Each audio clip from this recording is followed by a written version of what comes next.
You're listening to an archived Cabral Concept podcast. After listening to this show, check out the most up-to-date podcasts available at stephencabral.com/podcasts or search directly on iTunes. And now, welcome to the Cabral Concept, where board-certified naturopath and integrative health practitioner Dr. Stephen Cabral shares how he was diagnosed at the age of 17 with a life-altering illness and given no hope for recovery. It was only after studying and traveling all over the world did he discover how to combine ancient Ayurvedic healing practices with state-of-the-art naturopathic and functional medicine to fully rebalance the body and re-energize it with life. It's time to discover how to get well, lose weight, and finally feel alive again. And now, here's your host, Dr. Stephen Cabral. Always excited to join you here today, each and every Friday, where I bring you the what's new, what's happening, what's coming next week. I love, because there's so much that's always going on in the private practice, our online community, things going on with Equilibrium Nutrition, that I love giving you kind of the snippets of the need to know. And then the research, always trying to bring you something that's relevant that you can use in your own life and you can share with your loved ones. Same with the product reviews each week, whether it's a book and a supplement that I might be using or it's some type of gadget or product that I love. I want to share that with you, of course. And the last is the super nutrient of the week.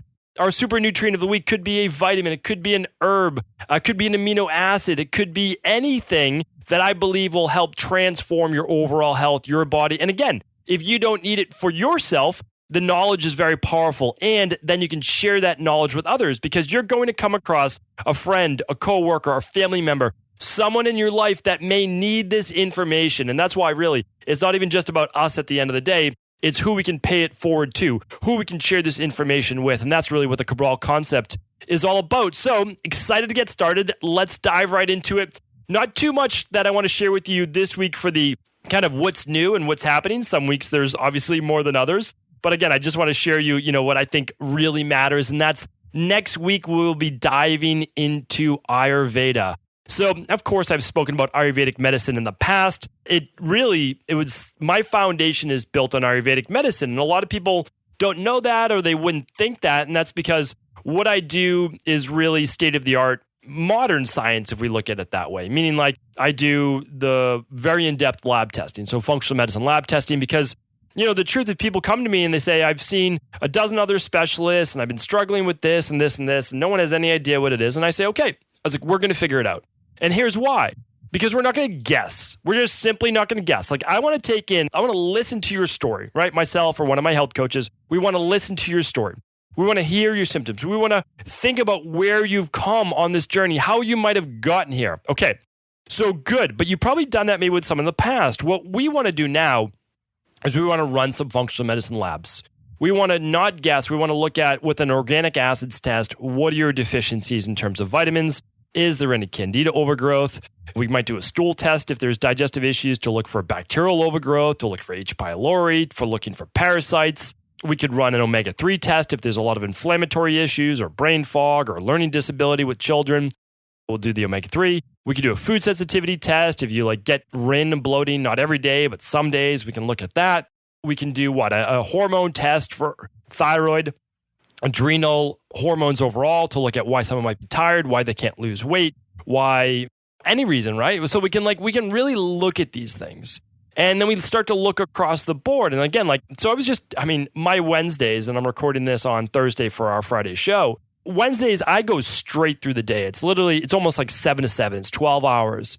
And I'm just talking to people all around the world. And, when we run the multiple labs, we can actually see none of the labs are ours. And we just use the best of the best from every organization, every lab company that's the best. And so, I look at a hair tissue mineral analysis. I'm looking at the hormone-based test. I'm looking at the organic, and I'm like, they're all saying the same thing. They're different labs, but they're all saying the same thing. They don't know each other. So when they say that, I say, listen, this is no longer guesswork. We're looking at the deep underlying root cause of how you got here. And so that's the data, right? That's the research on you. That's the looking inside you that you can't see from the outside. But then I go about and I say, okay, how do we heal this from an Ayurvedic perspective? And then I say, how do we heal this from a bioregulatory perspective and from an orthomolecular, which is more using vitamins and looking at deficiencies. And the Ayurveda is looking at the entire lifestyle and the human being themselves. So Ayurveda has always made up such a huge part of my practice. And it's the reason that I got better overall. Now, of course, using state-of-the-art medicine was what enabled me to get better, but it was looking at the Ayurvedic philosophy for me to understand me is what truly helped me to heal. And I'm going to get more into that next week because, of course, I could talk about this for hours and hours. And so what I'm going to do is really starting next week is explain first what is Ayurvedic medicine, because Ayurvedic medicine is not just your body type. Like we look at it like, oh, what's my body type? And then again, like I want to explain, that'll be 2 weeks in, like most people do not know their body type. And they've taken the quizzes and I've seen like the, people online teaching it, and it's not correct, unfortunately. And again, I'm not coming down on anyone. I'm not. But what I'm saying is very, very difficult for someone to accept their own body type a lot of the times. I mean, that's the truth. And I want to get into that. But again, Ayurveda is so much more than your body type. Ayurveda is the science of life, the truth of life. That's literally what it translates to. And it actually has so much more to do than just our body and health. There are branches to Ayurvedic medicine. And again, I will explain those next week. I'm really excited about this. It's funny because, the reason I said, okay, I've been planning this for a while, but once we got into the 900 shows, and I don't even know what today's show is in terms of our actual number. I'll get that for you in a moment. But this is a new chapter, and it's very exciting for me as well to be able to teach something that was taught to me that has had such a big influence on my life. So I'm so excited about doing that. Today is episode 896, StephenCabral.com/896. That's where all of today's show notes will be and the links to all of the different products and research that I'll be linking to. So I'm excited about that. And next Tuesday, episode 900 will be the start to Ayurvedic medicine teaching. So excited about that. All right. And what's the last thing I wanted to bring you? Well, next week, so this week coming up, will be the last week to get, while supplies last, our brand new Pro Stack shaker bottle, completely free with qualifying orders at equilibriumnutrition.com. You have to check those out. They're literally, I waited over 6 months to get these. If you're on a health-based protocol, if you enjoy doing smoothies, if you've ever done the Dr. Cabral detox or planning on doing it in the future, like this is the shaker bottle. That's a 4-in-1. You can hold 3 servings of shake powder, and you can hold your vitamins right inside of it for them to be carried around with you for the day. It's amazing. Like, it's really great. We're giving them all away for free. We're not selling this limited edition one at all. Literally all of them free, and we're giving them all away. They'll be gone this coming week.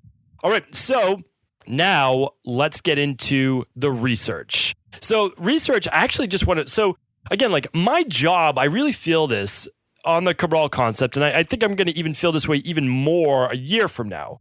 I want to be a curator, someone that just brings you great content, great research that isn't necessarily mine. It's my experience with absorbing this content. And one of my colleagues, Dr. Sarah Gottfried, she's great. She really is. And she knows her stuff, and she's unbiased, and she's willing to speak the truth as a medical doctor, as an MD.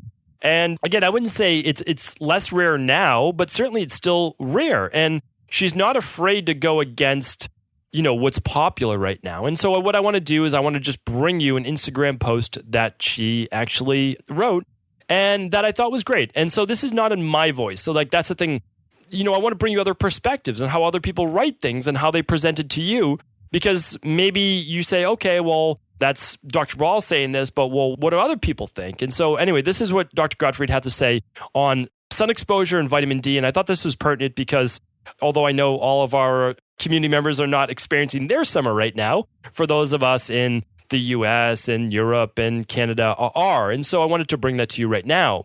So this is what Dr. Gottfried wrote. The sun is good medicine. For a long time, skin cancer has been known to be related to a high UV exposure. However, the latest data shows that low UV, meaning sun exposure, and low vitamin D levels are related to increased mortality rate due to skin cancer. So this means I'm going to ad-lib here. I'm going to add in my own 2 cents as well because I can't help it. That's who I am. Basically it says that if you don't get enough sun and your vitamin D levels are low, it actually leads to more skin cancer. Think about that for a moment. So yes, it's bad to get too much sun and it's bad to get too little, Dr. Gottfried goes on to say. Don't get burned and don't go everywhere with a hat and sunblock, or stay inside suffering from nature deficiency disorder. Here's why.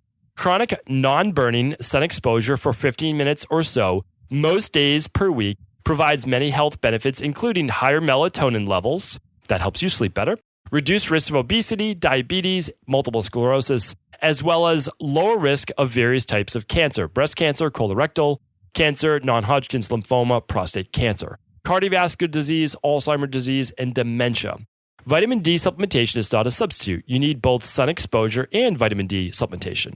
Both and not either or.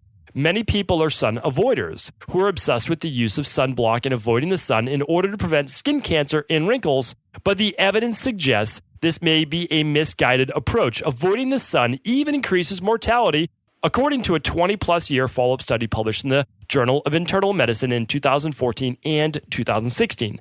Sun avoiders tend to die about 1 to 2 years earlier than active sun users. The effect of low sun use is on par with smoking, according to the same longitudinal study from Sweden. Of course, I'm not referring to high exposure for prolonged periods due to burning and sun damage, but rather smaller doses spread out through the week. Use common sense. The latest data are what I would expect from an evolutionary and ancestral perspective, but they are in opposition to the present guidelines and recommendations from dermatology. So do what makes the most sense for you. As I'm typing this, I sit in my backyard for 30 minutes of sun. The sun has always made me feel happy and free. Pro tip, know your vitamin D level and keep it between 50 and 90 nanograms a milliliter. As you probably know, about 70% of Americans are insufficient. Don't be one of them. So that was from Dr. Gottfried. She had a great Instagram post. Check out her Instagram for details. And one thing I'd like to say is I just want to kind of go back to this for 1 minute, kind of give my 2 cents again, is that it's interesting because a lot of us have been told to avoid the sun so that you don't get skin cancer. You really, I mean, again, like I can't make any guarantees, but I can tell you this. Skin cancer is going to come from a low immune system. And I've talked about this more. So again, if you want to hear more about safe sun exposure, go to steamcabral.com/511. That's a previous podcast I did on it. And for the health benefits of vitamin D, you can go to steamcabral.com/641 and the latest research at 861. I'll link those up today. So just go, for all the links, just go to steamcabral.com/896. It'll make your life a little easier. But here's the deal. You just can't get burnt. Like, that's a thing. You're not supposed to literally get your skin so red that it starts to blister. That causes damage, right? That causes cellular damage. And so that's what we're looking at. And now again, again, everything that Dr. Sarah Godfrey is correct, but 15 minutes is arbitrary, okay? That's 15 minutes for lighter skin Caucasians. We can look at it like that, right? And because if your skin's a little darker, so my skin's a little darker, I have more of a Mediterranean-based descent, 15 minutes is not enough for me. I'm going to need closer to 45 minutes to an hour most days of the week to get my vitamin D levels up high enough, okay? And then let's say someone with African descent, you're going to need 3, 4, 5 or more hours per day. So like 15 minutes is completely arbitrary. It is. And so, but this is not coming down on obviously Dr. Gottfried. It's just like 15 minutes for a lot of people. Okay, sure, like that could be safe sun exposure, but also it has to be on the majority of your body. So if you're just getting your arms and your face with a little bit of a tan or just to that light pink tinge, great, but it's not going to be enough to get your levels up, as Dr. Gottfried referred to, recommended for the 50 to 90 nanograms per milliliter. Again, in my practice, we recommend 50 to 70. Okay, we'll go above 70 if we need to turn that immune system on a little higher. But yeah, for most people, 50 to 70, 50 to 90 is great, and definitely not below 50. And again, most people in the summer, because we lab test everyone, are below 50 nanograms a milliliter. So that's really important to look at. Because most people get like a day of sun on the weekend or 1 or 2 days on the weekend, but they don't get any sun the rest of the week. So that's why I totally agree with Dr. Sarah, and I won't mispronounce her last name again, is that you should be supplementing with vitamin D, probably pretty much all year round, maybe less in the summer, and then get as much sun as you can during those summer months. So we'll keep it at that. Hopefully that was helpful. And really, you cannot avoid the sun. And again, that study showed 1 to 2 years, they die 1 to 2 years earlier by less sun exposure. I would honestly say probably at least double that. And the reason is we're not looking at low vitamin D being linked to type 2 diabetes, to being linked to heart disease, to being linked to cancer, and all of the other preventable diseases that I spoke about a few weeks back on, let's see if I can find that, Can You Cheat Death on episode 872. I hope you listen to that episode. I really do. StevenCabral.com/872. please go back, listen to that episode. So basically, preventable death makes up at least 75% of all deaths, and it's really just the top 5 we look at. All of those can be linked to lifestyle and diet and absolutely low vitamin D. So I would say, I'm really being, I think, conservative here, 5 to 7 years less by not getting good sun exposure and by low levels of vitamin D. And if you look at all of the kind of the well-researched doctors out there, like whether it's a Dr. Mercola or a Dr. Gottfried or whoever it might be, they're saying get your sun. Don't get burnt, get your sun. And it's why a lot of them during the winter travel to, if they're in the Northeast like me, they travel to Florida and get sun during there, in the winter, or they're in Hawaii or they're wherever, because they understand that it's good for the mood, seasonal affective disorder, and also just the benefits of overall health and aging. All right. Really, really important. I'm going to keep it at that for today. I could, again, talk about that. So, again, safe sun exposure, episode 511. Quick thing that we do in my family, we don't put on sunscreen any day of the week. But again, we're a little darker skin. So, I wanted to just throw that out there. I understand that some people really do get burnt after 15 minutes. Well, so what we do too is I don't allow my 2 little girls to get burnt by the sun either. So if they're going to be at the beach all day or they're going to get a lot of sun exposure, we will use a natural sunscreen. On episode 546, I created my own, it's basically obviously based on research, homemade recipe for sunscreen. You're welcome to make that on your own. Or my family is also an advocate of the Badger sunscreen. And I will link that up today in the show notes. Again, just go to stephencabral.com/596. And I'll give you the exact brand that I use with Badger. 98% organic and non-nano zinc particle. Great product. All right. So check all those out for more research. There's always more research, right? We're 896 episodes in. If you can, go back and listen to all of them. But if you can't, I'm going to go back and I'm going to keep linking those up. And in the future, we're actually going to do kind of like a top 50 or top 100 show. We'll do kind of broken down for Ayurveda. We're going to try to make it easier because I don't plan on stopping, So next year, we're going to add another 365 shows, So we're going to end up at what? Like more than 1,000 this year.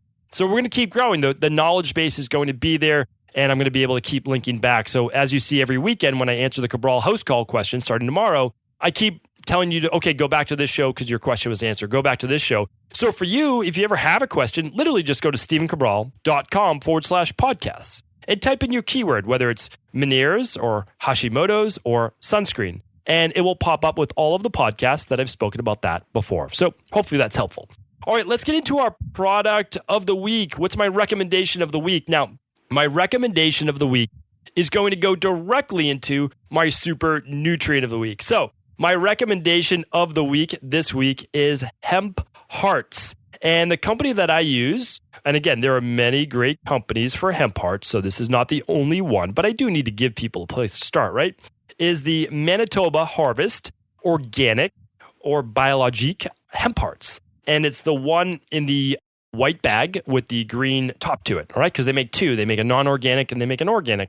So when in doubt, I always try to promote organic lifestyle, organic living, getting as close to nature as you can, local organic, even better. Like you just try to do as best you can, right? So a lot of great brands of hemp hearts. I'm not saying that's not the only one, but why am I recommending hemp hearts? Because I want to recommend to you things that I do every day in my own life and that I recommend in my practice. Like if you're someone on our Candida and SIBO or Candida and bacterial overgrowth-based protocol, or you're basically on any type of program, we are moving you towards a healthier style of eating. And one of the things we're trying to do is just to get people to eat less meat.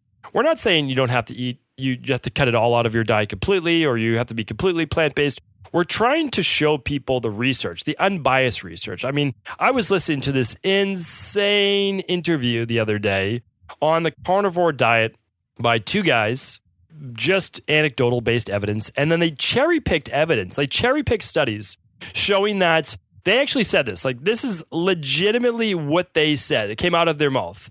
That vegetables don't seem to be necessary in the diet, and they seem to be neutral based on the study that they looked at, based on a study that they decided to cherry-pick.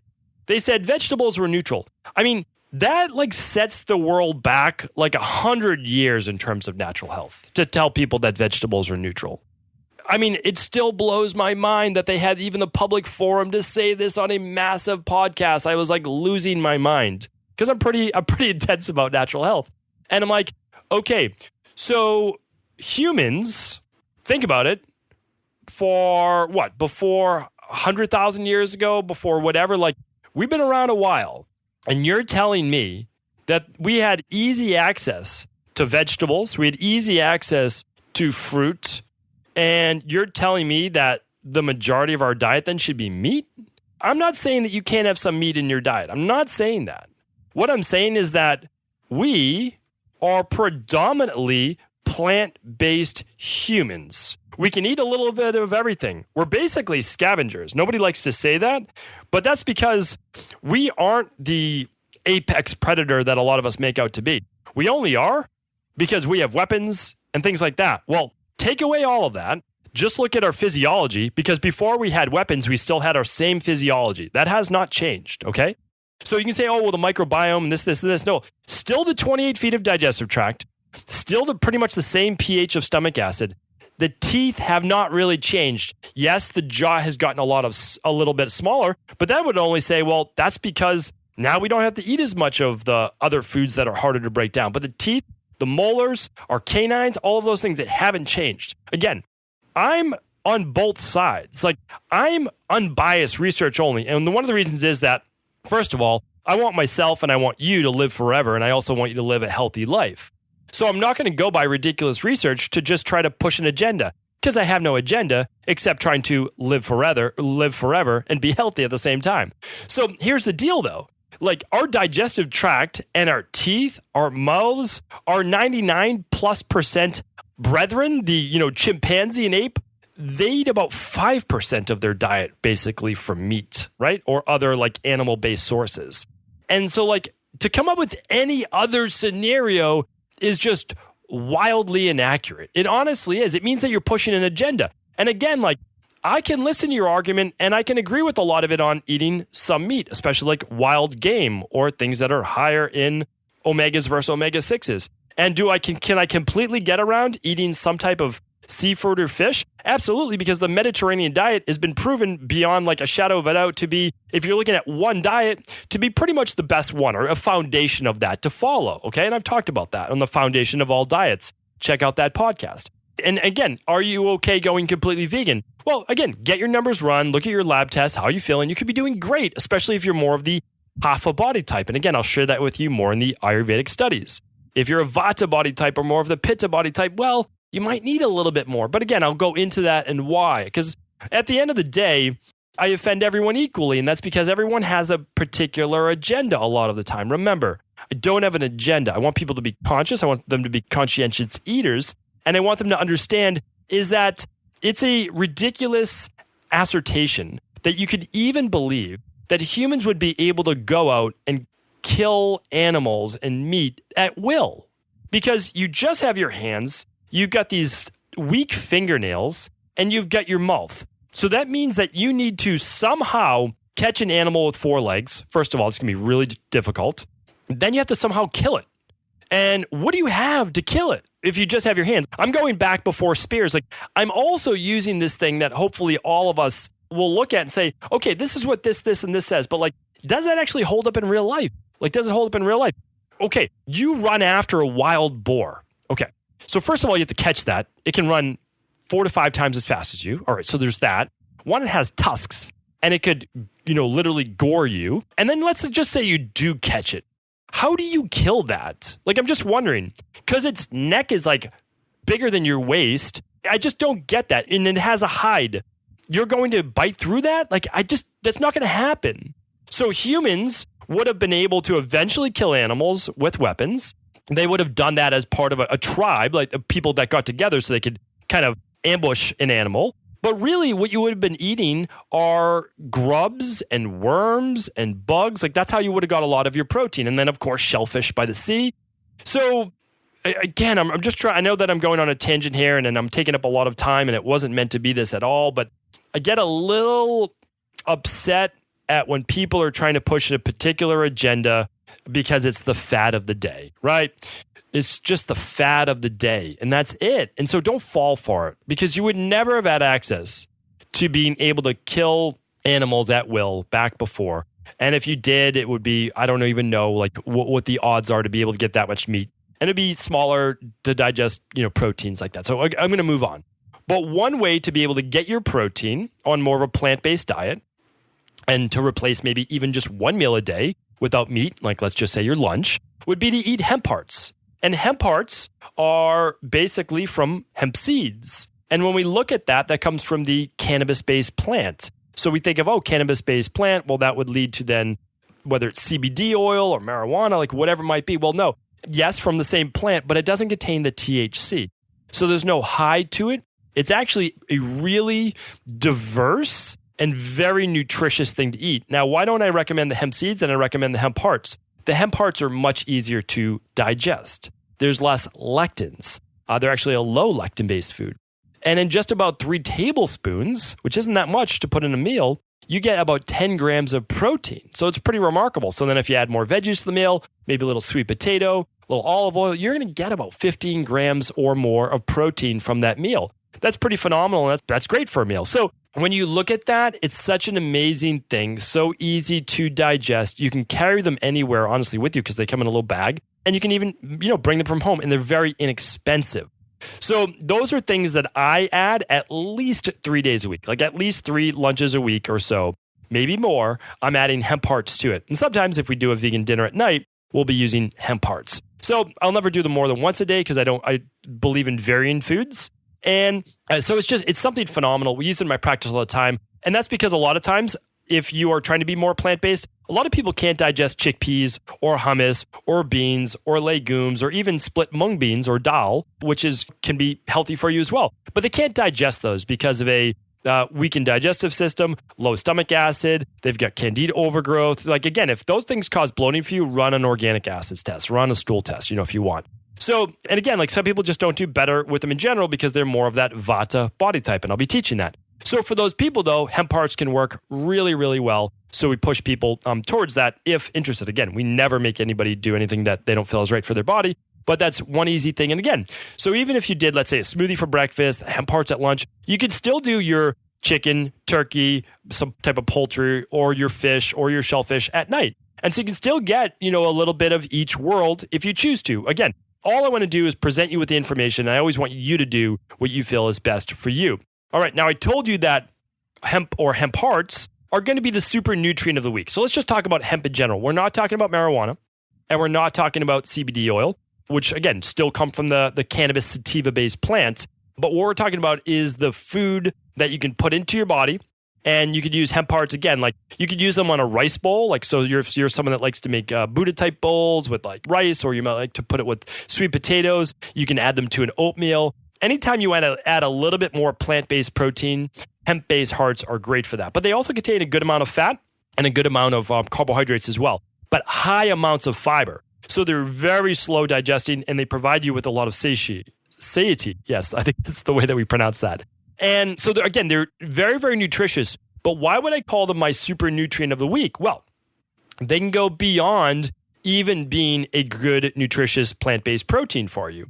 They've been shown to help people with diabetes, meaning type 2 diabetes, help to regulate with blood sugar, help with cardiovascular disease, help with high blood pressure, children or even adults with ADHD, PMS-based symptoms, rheumatoid arthritis or joint pain in general, skin allergies, helping with anyone that's overweight or gains weight easily, and any type of, I would say, inflammation, swelling, but again, going more towards like female premenstrual based symptoms. And the reason I'm saying that is when we look specifically at a lot of the research, we're showing that hemp and hemp hearts actually has higher amounts of a beneficial fat called GLA. And that's not always that easy to get. So what I like to say is hemp hearts are very diverse. I want to take you through a little bit of that right now. I know we're getting up to our time. I'd like to be respectful of your time. But what hemp hearts can do is they can help with satiation. So again, I'm recommending typically about 3 tablespoons per meal. You can do a little bit more, a little bit less. Always with the first time you try anything new, you typically do a little bit less. See how you do with it. But really great for weight loss because they help with overall blood sugar. They help with satiation. They help keep you full. They're also high in fiber. Those are also the same reasons why it helps with type 2 diabetes, why it helps with cardiovascular disease, and why it helps with blood pressure. meaning that metabolic syndrome is essentially looking at your blood pressure, looking at cholesterol, triglycerides, all those great things. We're looking at type 2 diabetes as well. So when we look at those things, they're all related. Meaning like if I want to help someone with their blood pressure, I don't have to do different things necessarily than helping them with their cholesterol or their type 2 diabetes. I mean, you can do a couple things to tweak, for sure, you can do that. But a lot of times what we need to do is like look at the imbalances between a lot of their electrolytes. And we also need to look at, okay, what are their deficiencies in terms of their, yes, minerals, but also vitamins. And then look at what is going on with this inflammation and vasoconstriction of their arteries and capillaries as well. And so we can look at sympathetic nervous system dominance in terms of stress. We can look at inflammation from too high levels of omega-6s to omega-3s, and that's why the omega-3 test is great. We can look at overall fats in their diet, meaning like, are they a lot of cooked fats or fried fats? So there's so much to look at. But when we start to just say, okay, let's get you into a healthier overall anti-inflammatory style of eating, hemp hearts can again be a great part of that. So we know that they help with inflammation. We know they help with satiation. We know they help with blood sugar regulation. We talked about the anti-inflammatory benefits, high in fiber. So a lot of times it's helping to relieve constipation. They're higher in protein. So they're often great for rebuilding the muscles, the hair, the skin, the nails. Really, really great at that. So that's why it can be an anabolic. Very few plant-based kind of anabolic foods. I shouldn't say very few, but this is one of the stronger ones for that. And it seems that even with people with eczema and psoriasis, hemp seed oil or even an application of a hemp powder to the skin, again, you can use it topically or you can use it internally, can help with those. And again, we talked about those on previous weeks with oatmeal as well. So really, really great. And then we have newer research coming out besides the cardiovascular health, the blood pressure, the type 2 diabetes, the being overweight with cancer. And it seems that in hemp hearts and hemp in general, we're looking at it being a potential cancer-fighting food. More research to come on that, but we do have some pretty good studies on breast cancer, lung cancer, and I can't wait for the research to really play out with that as well. So we're going to keep it at that for right now. Just want to let you know that typical serving, around 10 grams of protein, just about 3, 4, 5 grams of carbs. Again, depending on, literally it's depending on the serving size, all of those things. And we're looking at about 12 grams of healthy fat. And we can also get lots and lots of fiber. Kind of depends on how much of the shell, the seed is still left. But again, I'm going to link it up today. Manitoba is the brand that's simple to get, that's easy to get. But of course, you can look at your local grocer, your local health food store for what they may have as well. Because you know that I believe and that I'm such a huge proponent of really just supporting your local health food stores, the small mom and pop ones. Every time I go to Maine, every single time, I always go to this local mom and pop health food store called New Morning Natural Foods. And such a great store. Really like the owners there, really like the people there, super into natural health and have been for many, many decades. So hopefully today's Friday review was helpful. I love bringing you all this information. I hope you do as well. If you do, or you can tell me I can make maybe some improvements. I'm always open to it. Remember, the Cabral concept is your show. This is for you. This is for our community. Let me know what you want to hear about. You can simply go to my name at Instagram, or you can go to cabralsupportgroup.com and always feel free to let me know what you think right there. Thank you so much, everyone. Have an amazing weekend. And for all show notes and links, go to stevencabral.com/896. Are you ready to heal yourself and then go on to heal others? If so, the Integrative Health Practitioner Institute can help you discover proven functional medicine protocols that blend the best of 7 different healing disciplines from around the world. I personally share with you the exact handouts and protocols I use in my private practice that enable people to get well, lose the weight, and live longer, stronger. I want to pass this information on to the next generation of health coaches, and that is exactly why I created IHP. We are the future of the health coaching industry, and the skills and knowledge you will learn will make you an in-demand certified health coach anywhere in the world. Although we have many medical professionals taking the IHP certifications, no experience is necessary, and half our members have no previous health certifications. At the Integrative Health Practitioner Institute, our motto is a health coach in every home. Our goal is that you take this knowledge and then share it with family, friends, loved ones, your community, or in a practice where you create a career you love and can be proud of. The global IHP community is filled with some of the most kind and caring people in the world, and we can't wait to welcome you into our world soon. For more information or to set up a discovery call with one of our IHP Health Coach graduates, simply head over to integrativehealthpractitioner.org.